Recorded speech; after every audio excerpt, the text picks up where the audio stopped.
નમસ્કાર મિત્રો, જય દ્વારકાધીશ મિત્રો.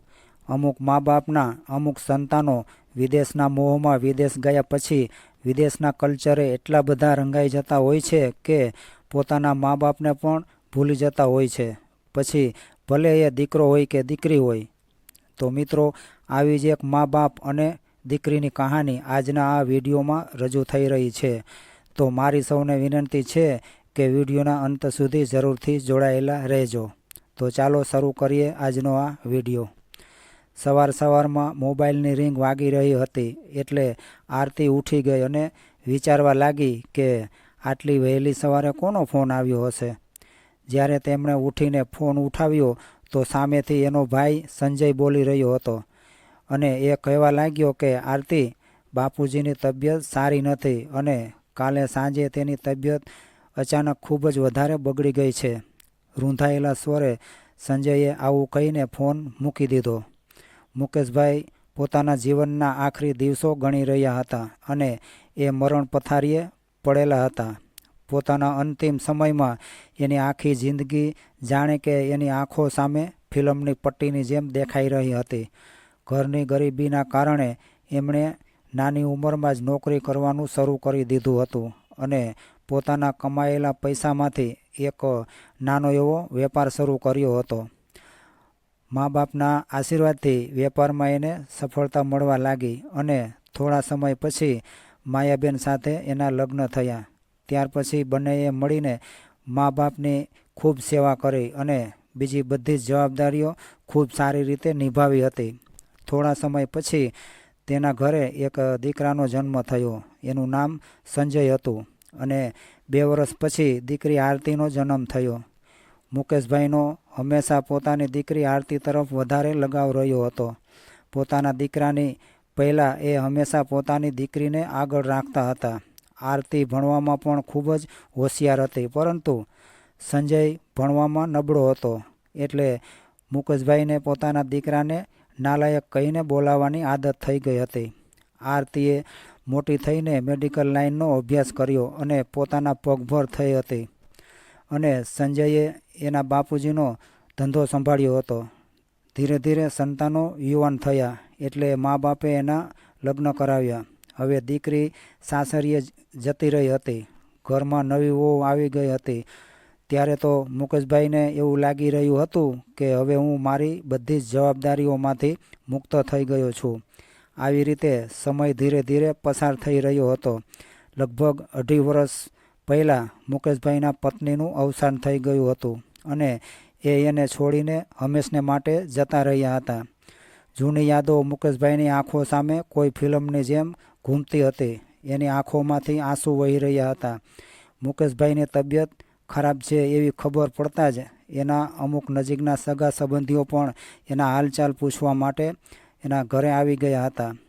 સાંજના લગભગ 5 વાગવા આવ્યા હતા. દીકરો, વહુ અને બધા જ સગા સંબંધીઓ એની આસપાસ ચિંતિત થઈને બેઠા હતા. ઘરમાં એટલો બધો સન્નાટો છવાઈ ગયો હતો કે એક ટાંચડી પડે તો પણ અવાજ સંભળાઈ શકતો હતો. આસપાસમાં પ્રસરેલી ખામોશીથી સગા સંબંધીઓ પણ કંટાળવા લાગ્યા હતા. ત્યારે અચાનક એક મોટી ગાડી એના ઘરના દરવાજા પાસે આવીને ઊભી રહી. એ ગાડીમાં મુકેશભાઈની દીકરી આરતી અને એનો પતિ આવ્યા હતા. આરતી જલ્દીથી ગાડીમાંથી બહાર આવી અને દોડતી દોડતી ઘરની અંદર પહોંચી. દીકરો, વહુ, પૌત્ર, પૌત્રી અને બધા જ સગા સંબંધીઓ મુકેશભાઈના પલંગની આસપાસ બેઠા હતા. આરતી અને એના પતિના આવતાની સાથે જ રૂમની અંદર અચાનક ચહેલ પહેલ શરૂ થઈ ગઈ, કેમ કે બધા જ લોકો એની જ રાહ જોઈને બેઠા હતા. દીકરીને જોઈને મુકેશભાઈની આંખોમાં એક ચમક આવી ગઈ અને દીકરી પણ આવતાની સાથે જ રડતા રડતા પોતાના બાપુજીના ગળે વળગી ગઈ. ત્યાર પછી કુમારે પણ એના સસરાના ચરણસ્પર્શ કરીને પ્રણામ કર્યા. બરાબર એ જ વખતે વકીલ સાહેબ પણ રૂમની અંદર આવ્યા. બધા હાજર સગા સંબંધીઓની નજર વકીલ સાહેબ પર હતી. હવે વકીલ સાહેબે વસિયતનામું વાંચવાનું શરૂ કર્યું અને વાંચવા લાગ્યા કે હું મુકેશભાઈ, મેં પૂરા હોશમાં અને પૂરી રીતે સમજી વિચારીને મારું વસિયતનામું લખાવ્યું છે અને આ વસિયત મારી ઈચ્છા પ્રમાણે લખાવી છે. મારી વસિયત પ્રમાણે મારું આ ઘર મારા દીકરા અને વહુના નામ પર કરું છું અને મારી દુકાન અને વ્યવસાય ઉપર પણ મારા મૃત્યુ પછી ફક્ત અને ફક્ત મારા દીકરાનો જ હક રહે છે. મારા લોકરમાં મારી જેટલી પણ સંપત્તિ છે એમાંથી અડધો હિસ્સો મારા દીકરા અને વહુનો રહે છે અને એમાંથી અડધો હિસ્સો વધે એના 2 ભાગ કરવામાં આવશે અને એ 2 ભાગમાંથી એક ભાગ મારા પૌત્ર અને પૌત્રીનો રહે છે અને એક ભાગ હું મારી દીકરી આરતીને આપું છું. આવું વસિયતનામું સાંભળતા જ આસપાસમાં રહેલા તમામ લોકોને એક ઝટકો લાગ્યો કે મુકેશભાઈ જેવા આધુનિક વિચારવાળા વ્યક્તિ અને એ પણ પોતાની દીકરીને એટલો બધો પ્રેમ કરે છે. એમણે આજે પોતાની દીકરીને બિલકુલ પરાઈ કરી દીધી હોય એવું લાગી રહ્યું હતું. આવું સાંભળીને આરતીને પણ એક ઝટકો લાગ્યો અને એ હજુ પણ આઘાતમાં જ હતી. ખૂબ જ મુશ્કેલીથી એણે ખુદને સંભાળીને રૂંધાયેલા અવાજે મુકેશભાઈને કહ્યું કે બાપુજી, તમે તો મને બિલકુલ નજરઅંદાજ કરી દીધી હોય એવું લાગી રહ્યું છે. બાપુજી, તમે તો તમારા નાલાયક દીકરાને તમારું બધું જ આપી દીધું અને મારા વિશે તો બિલકુલ વિચાર્યું જ નહીં. મેં તો હંમેશા સમાજમાં તમારું માથું ગર્વથી ઊંચું કર્યું છે, પરંતુ તમે તો એક જ પળમાં મને પરાઈ કરી દીધી. બાપુજી, તમે કદાચ ભૂલી ગયા છો કે આપણો કાયદો દીકરા અને દીકરીને મા બાપની સંપત્તિમાં સમાન અધિકાર આપે છે અને કાયદાના હિસાબથી તો તમે મારી સાથે અન્યાય કર્યો છે. દીકરીની આવી વાત સાંભળતા જ મુકેશભાઈ થોડું હસ્યા અને ધ્રુજતા અવાજે કહેવા લાગ્યા કે દીકરી આરતી, તું હંમેશા મારા દિલની નજીક રહી છો. મેં તો હંમેશા તને તારા ભાઈ કરતાં વધારે પ્રેમ આપ્યો છે, પરંતુ દીકરી, મેં જે નિર્ણય કર્યો છે એ ખૂબ જ સમજી વિચારીને કર્યો છે. દીકરી, તું ડૉક્ટરનું ભણવા માગતી હતી અને તું તારા પગભર થવા માગતી હતી, એટલે મેં ત્યારે પણ તારો સાથ આપ્યો હતો. મેં મારા જીવનના દરેક તબક્કે એક બાપ હોવાની જવાબદારી ખૂબ સારી રીતે નિભાવી છે. મેં તો તારી પસંદનો છોકરો કે જે મને બિલકુલ પસંદ ન હતો છતાં પણ તારી ખુશી માટે એની સાથે તારા લગ્ન કરાવ્યા હતા અને એક સમજદાર પિતાની જવાબદારી મેં નિભાવી હતી.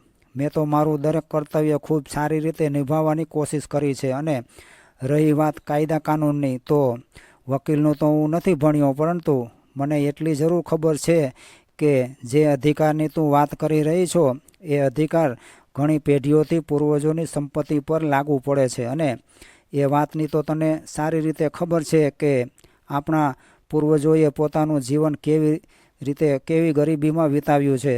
આપણા પૂર્વજો પાસે તો કોઈ પ્રકારની સંપત્તિ હતી જ નહીં. સંપત્તિ તો દૂરની વાત રહી, પરંતુ પોતાના ઘરનું ગુજરાન પણ ખૂબ મુશ્કેલીથી ચલાવતા હતા અને આજે મારી પાસે જે કાંઈ પણ છે એ બધું જ મેં મારી મહેનતથી વસાવેલી સંપત્તિ છે અને મારી સંપત્તિના ભાગલા પાડવાનો સંપૂર્ણ હક ફક્ત મારો જ છે અને સંપત્તિના આવી રીતે ભાગલા પાડવાની પાછળ પણ એક ખૂબ મોટું કારણ છે. દીકરી, જ્યાં સુધી તારી માતા જીવતી હતી ત્યાં સુધી તારા ભાઈ અને ભાભીએ અમારી બંનેની ખૂબ સારી રીતે સેવા ચાકરી કરી છે અને આજે તારી માનું અવસાન થયું એને 2 વર્ષ થઈ ગયા છે, પરંતુ અત્યાર સુધી તારા ભાઈ અને ભાભી કે જેને હું અત્યાર સુધી નાલાયક કહેતો હતો, એ મારા નાલાયક દીકરાએ મને કોઈ પણ ચીજ વસ્તુની કમી નથી રહેવા દીધી. એ લોકોએ તો જરૂરિયાતથી વધારે મારું ધ્યાન રાખ્યું છે, મારી સેવા કરી છે.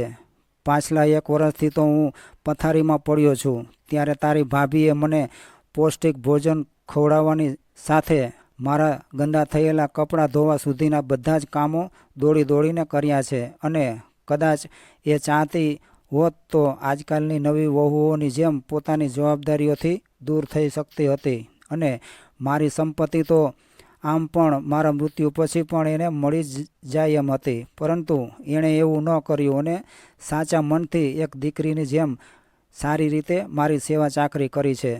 અને મારો દીકરો સંજય કે જેને હું આજ સુધી નાલાયક કહેતો હતો, એ જ દીકરાએ મારી ગંદકી પણ સાફ કરી છે અને આખી રાત સુધી મારી પાસે બેસીને મારા પગ દબાવ્યા છે. ભોજનનો એક કોળિયો મને એણે પોતાના હાથેથી ખવડાવ્યો છે અને આ મારા બંને પૌત્ર અને પૌત્રી જે આખો દિવસ મારી આગળ પાછળ ઘૂમતા રહે છે અને મારી સાથે રમીને એ લોકો મારું દિલ હળવું કરે છે. અને દાદા દાદા કહીને મને ખુશ રાખવાની કોશિશ કરે છે. આટલો બધો પ્રેમ કરવાવાળો પરિવાર કદાચ કોઈ નસીબદાર બાપને જ મળી શકે છે. આટલું કહેતા કહેતા એની આંખોમાંથી આંસુ આવવા લાગ્યા અને ત્યાર પછી મુકેશભાઈ વળી પાછા કહેવા લાગ્યા કે દીકરી, અંતિમ સમયમાં તારી બા તને ખૂબ યાદ કરતી હતી, તને મળવા માટે તડપતી રહી હતી. અરે તું કદાચ થોડા દિવસ એની પાસે રહીને એની સેવા ન કરી શકે એમ હોય તો કમસે કમ 2 કલાક માટે તે એને મળવા તો આવી શકતી હતી ને. પરંતુ તારાથી એટલું પણ ન થઈ શક્યું. દીકરી, હું માનું છું કે લગ્ન પછી દીકરીએ પોતાના લગ્નની જવાબદારી નિભાવવી ખૂબ જરૂરી હોય છે, પરંતુ ઘણા બધા એવા અવસર હતા જ્યારે અમારે તારી ખૂબ વધારે જરૂર હતી અને તું ખૂબ યાદ આવતી હતી. ઘણી વખત તારી ભાભી એકલી પડી જતી હતી ત્યારે કેટલી વાર તને સમાચાર આપ્યા હતા અને તને ફોન પણ કર્યા હતા, પરંતુ તું તો અમારા બોલાવવાથી પણ ન આવી. તને તારી મરણ પથારીએ પડેલી બા કરતાં વધારે વિદેશમાં ફરવાનું સારું લાગી રહ્યું હતું. આટલું કહેતા કહેતા જ મુકેશભાઈને શ્વાસ ચડવા લાગ્યો. ત્યાર પછી ખૂબ મુશ્કેલીથી કેવળ એટલું જ બોલી શક્યા કે મારી ભગવાન પાસે એટલી જ પ્રાર્થના છે કે મારા સંતાનો હંમેશા સુખી રહે. આટલું કહીને મુકેશભાઈએ પોતાના હાથ જોડીને ત્યાં ઊભેલા બધા જ લોકો સામે જોયું અને બધાને આશીર્વાદ આપ્યા અને હંમેશા માટે પરલોકમાં જતા રહ્યા.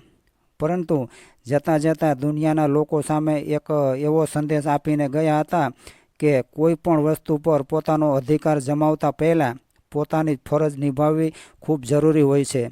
દીકરો હોય કે દીકરી હોય, દરેકે પોતાની ફરજ નિભાવવી જોઈએ, તો જ એ વસ્તુ ઉપર એનો અધિકાર બને છે. બાકી ફરજ નિભાવ્યા વગર કોઈ પણ વસ્તુ ઉપર કોઈ પણથી પોતાનો અધિકાર ન જમાવી શકાય.